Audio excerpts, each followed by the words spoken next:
the girl who learned to be quiet. Wanjiru was born with too much to say. Her first word came at 7 months, Mama, and her mother did not smile. Her second word came at 9 months, Baba, and her mother's face went cold. By the time she was 2, Wanjiru spoke in sentences. By 3, she told stories. By 4, she asked questions that made adults uncomfortable. Why is Auntie's belly so big? Why doesn't Papa sleep in our hut anymore? Why does Mama cry when she looks at me? Her mother, Akini, had once been a woman who laughed easily. She had been the most sought-after bride in her village, beautiful, clever, and from a good family. She had married Oshino, the handsome carpenter, and their future had seemed golden. Then her sister, Ashino, came to visit. Ashino was everything Akini was not, quiet, plain, and unremarkable. She stayed for 3 months, helping with the cooking, the cleaning, the endless domestic work that Akini found tedious. And she slept with Akini's husband. Akini discovered the betrayal when she found Ashino weeping in the garden. When she learned the truth, that her sister was pregnant with her husband's child, something inside her shattered. But the final blow came later. Ashino gave birth to a healthy baby boy exactly 3 weeks before Akini gave birth to Wanjiru.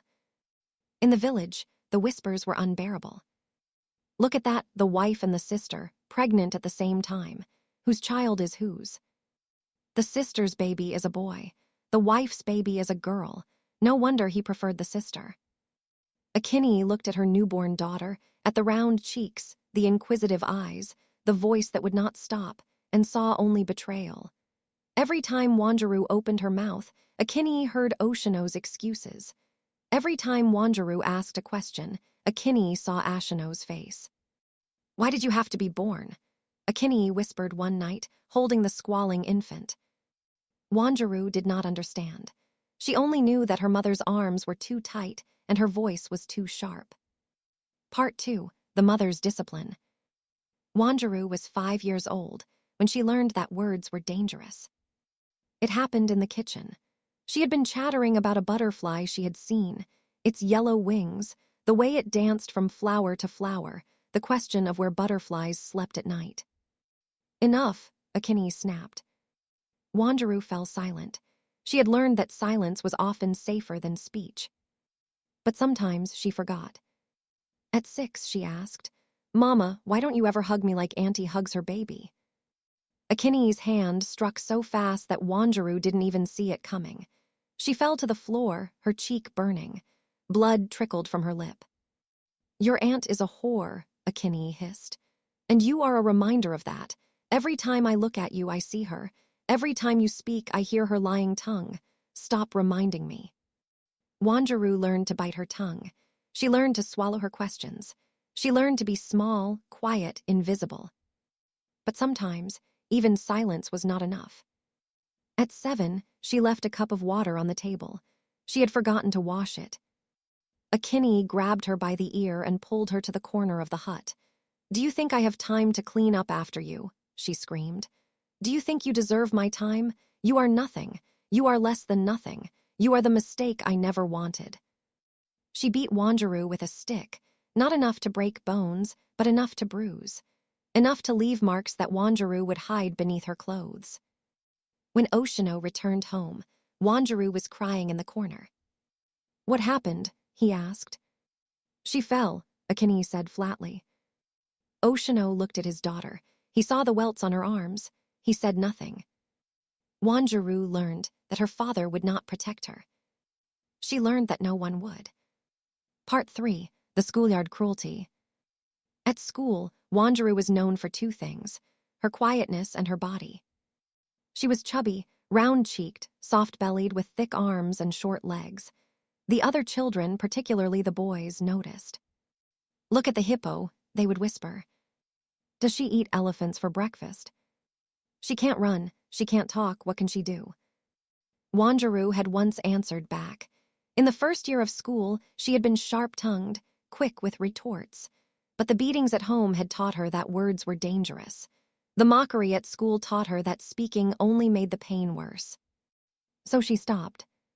She sat at the back of the classroom. She ate her lunch alone. She walked home slowly, staying off the main paths where other children played. One day, a boy named Achiang cornered her in the schoolyard. "Fatty," he said, "can't even fit through the door." Wanjiru stared at the ground. "I'm talking to you, Fatty." She did not respond. He pushed her. She fell. He laughed and walked away, and Wanjiru lay in the dust, thinking about how easy it was to simply let go of everything. She thought about the river near her home. She thought about drowning. But she did not go to the river that day. She went home, cleaned the dust from her clothes, and waited for her mother's next blow. Part 4. The Learning to Survive. Wanjiru developed a system. One foot in front of the other, she told herself, just like the healer said. She had overheard the village healer once, speaking to her father. She must find something to live for, even a small thing, even a flower. Wanjiru began collecting small things, pretty stones, fallen feathers, dried flowers. She hid them beneath her sleeping mat. They were the only beauty in her world. She learned to read. In the books at school, she found escape. The worlds of the stories were not her world. In the stories, mothers loved their children. Fathers protected them. The weak were rescued. Wanjiru was not rescued, but she could imagine. She excelled at her studies. She was not the smartest, but she was the most determined. The teachers noticed her diligence, even if the other children did not.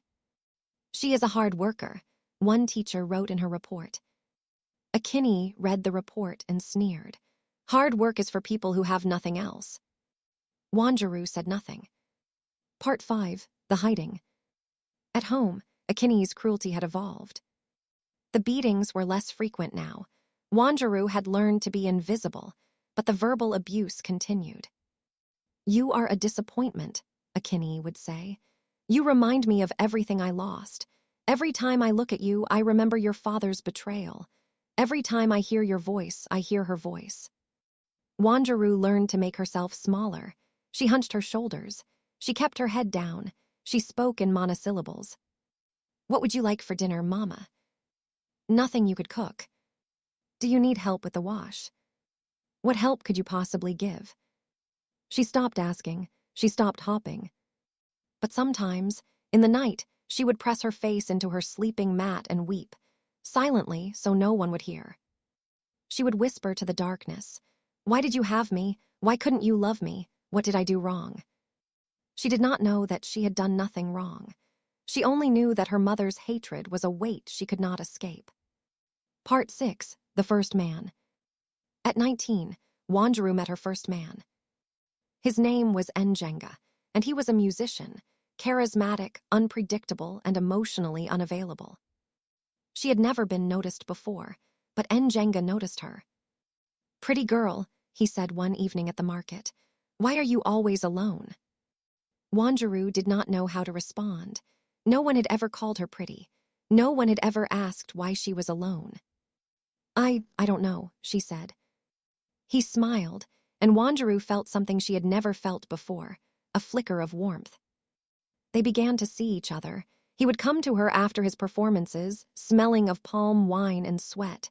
He would tell her she was beautiful. He would kiss her. She would let him. But he never stayed. He would disappear for days, then weeks, then months. He would return with excuses. "I was busy. I had to travel. You know how it is." Wanjiru accepted these excuses. She had learned that love was conditional. She had learned that if you wanted to be loved, you had to accept whatever crumbs were offered. One night she asked him, "Do you love me?" He laughed. "Love? What is love? I like you, Wanjiru. Isn't that enough?" She wanted to say no. She wanted to demand more. Instead, she nodded. She had learned that asking for more only led to pain. He left a month later, and she never saw him again. Part 7. The Repeat. Then came David. David was handsome, kind, and distant. He had been married before, and his ex-wife had left him.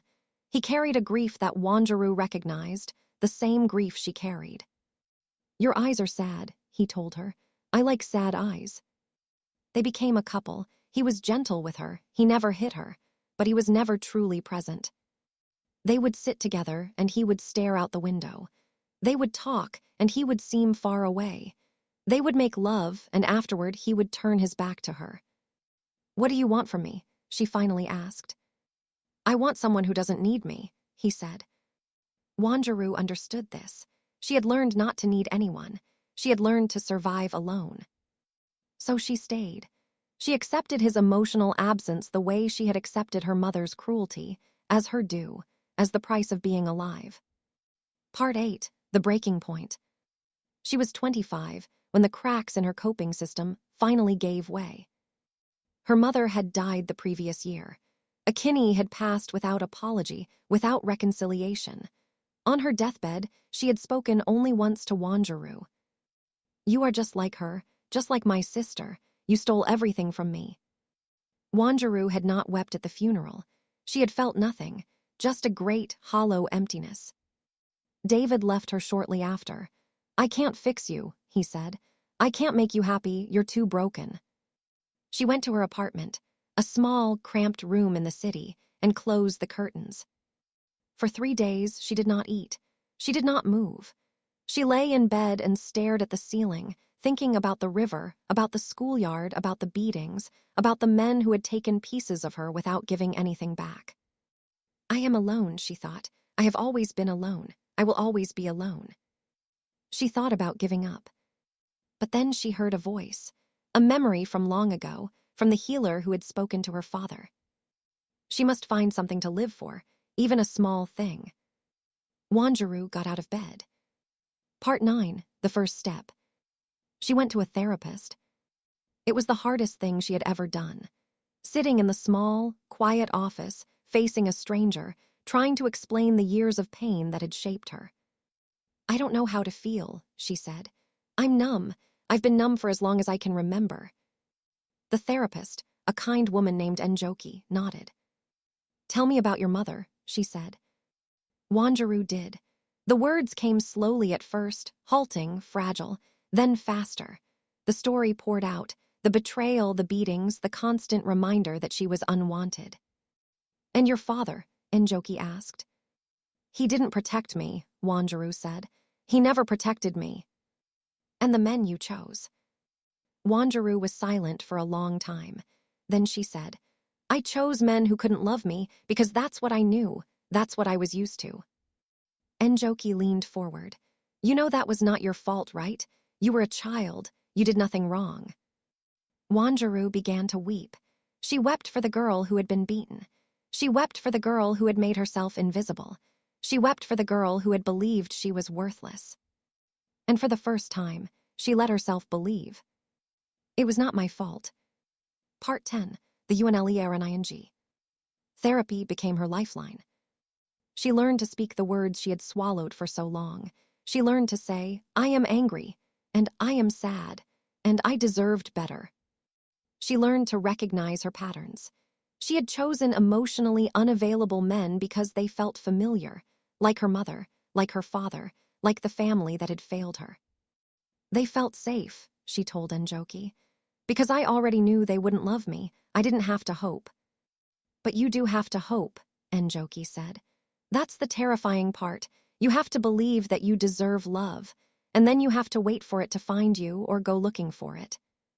Wanjiru started small. She joined a support group for adult children of abusive parents. She made friends for the first time, women who understood her pain, who didn't judge her silence, who let her speak when she was ready. She took a painting class. She had always wanted to paint, but her mother had told her she had no talent. She discovered that her hands could create beauty. She wrote letters to her mother, letters she would never send. She poured all her anger, her grief, her confusion onto the page. Then she burned them. And she started to let go. Part 11, the new voice. At 30, Wanjiru met a man named Kip. Kip was gentle, patient, and present. He listened when she spoke. He held her when she cried. He told her she was beautiful. "You are not broken," he told her. "You are healing." But Wanjiru was terrified. She had never known a man like him. His kindness felt unfamiliar. His devotion felt suspicious. "This is too good to be true," she told her therapist. He's going to leave me. He's going to hurt me. Maybe, Enjoki said. But maybe not. The only way to know is to risk it. Wanjiru took the risk. She told Kip about her past, the abuse, the abandonment, the men who had left her. She expected him to run. Instead, he took her hand. I'm not going anywhere, he said. You don't have to be perfect, you just have to be you. Part 12. The Ariseleamenji. Slowly, Wanjiru healed. She did not become a different person. She remained quiet by nature, thoughtful, cautious with her words, but she spoke now, when it mattered, when she had something to say. She wrote a book about her journey, a memoir for the girl who had been silenced.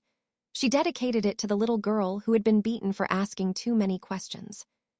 For Wanjiru, she wrote in the dedication, you deserved better. You always deserved better. I am so sorry it took so long for someone to tell you that. She went to her family home for the first time in years. The house was empty now, abandoned after her father's death. She walked through the rooms and remembered.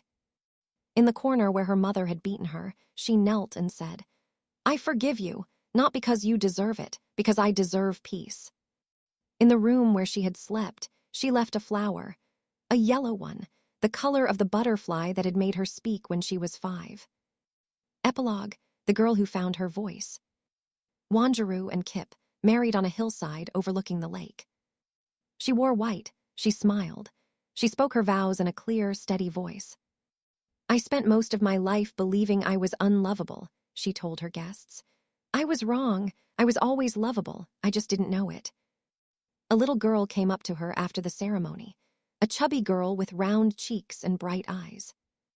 Auntie, the girl said, why are you crying?